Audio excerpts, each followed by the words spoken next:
It's almost comical, if it weren't so depressing. Elizabeth Gutfar ends her speech by boldly declaring, "I will commit to being treasurer. I will not sell real estate. I will cut all ties. I believe being a treasurer is a full-time job." Just a straight-up lie, delivered with zero hesitation. Effortless. And in the end, she got exactly what she wanted. Play a politician, cash in big, and walk away after looting the county blind. As I read through the story, one thing became clear. This is a behavior of someone completely consumed by greed. Obsessed.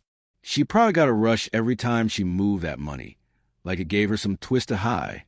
Because how else do you explain the constant transfers, the massive risks, the brazen disregard for getting caught?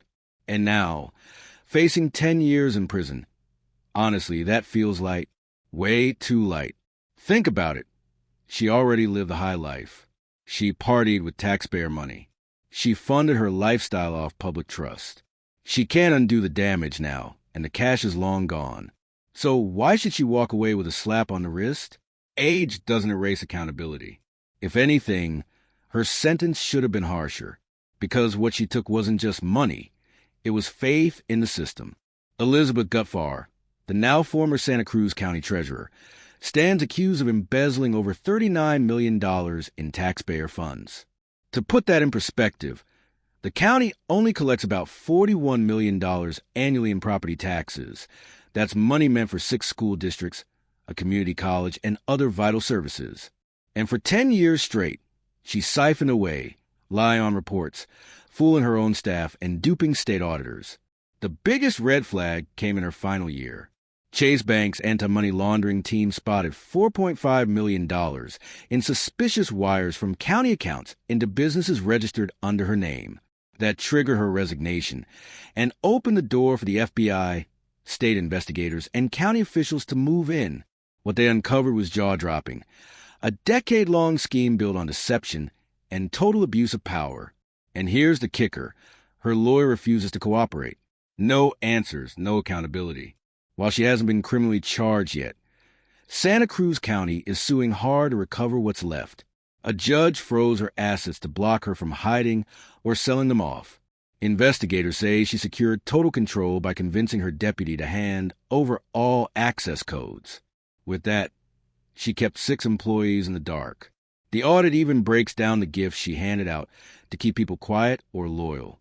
A $6,000 loan so her deputy could buy an air conditioner, monthly cell phone bills, letting the deputy's sister drive one of her cars, paying off her secretary's bills, and dropping $1,500 for her birthday.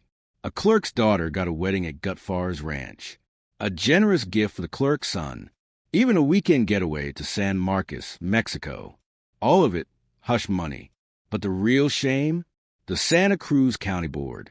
They failed at every turn. They ignored glaring red flags, like cash reports that didn't change by a single penny for over a year. That should have been impossible. Yet no one asked questions. And now, $39 million is gone, and the punishment is just 10 years. For many, that feels like a sick joke. One board member admitted they pushed for the maximum sentence. But still, 10 years is a cap. 10 years for betraying an entire community. For lying, stealing, and torching public trust. It's no wonder locals feel robbed twice. Once by Gutfar, and once by a system that couldn't deliver real justice. So, let's ask the question, was that sentence enough? Or was it just a slap on the wrist? Drop your thoughts in the comments. Smash that like button if you think this story deserves national attention. And don't forget to subscribe for more deep dives into the corruption they'd rather you not see. Because, trust me, this is only the beginning. Clerk Casey Nesbitt pulls in $17,825 a year serving as both clerk and the township's FOIA officer. She says that matches the salary schedule. Conveniently, the only documents she sent include her own pay, so maybe take that with a grain of salt. Meanwhile, Highway Commissioner Antoine Russell is drawing $27,519, even though the salary sheet says a first-term highway commissioner should be making $17,825. That's roughly 10 grand more than he should be getting. Funny how spreadsheets never lie, unless somebody decides they do. Assessor Cassandra Stahn, an elected non-voting board member, earns $53,716 annually. Nobody's shouting about that number, so maybe it's on the up and up. Could be correct, could be nothing to see here. But then you hit the next name, and the pattern gets ugly. Heath Price runs a township food pantry in Harvey and used to be a known Henyard insider. His salary? A jaw-dropping $72,219. And yes, he's still on the payroll. Price's attitude had noticeably softened lately.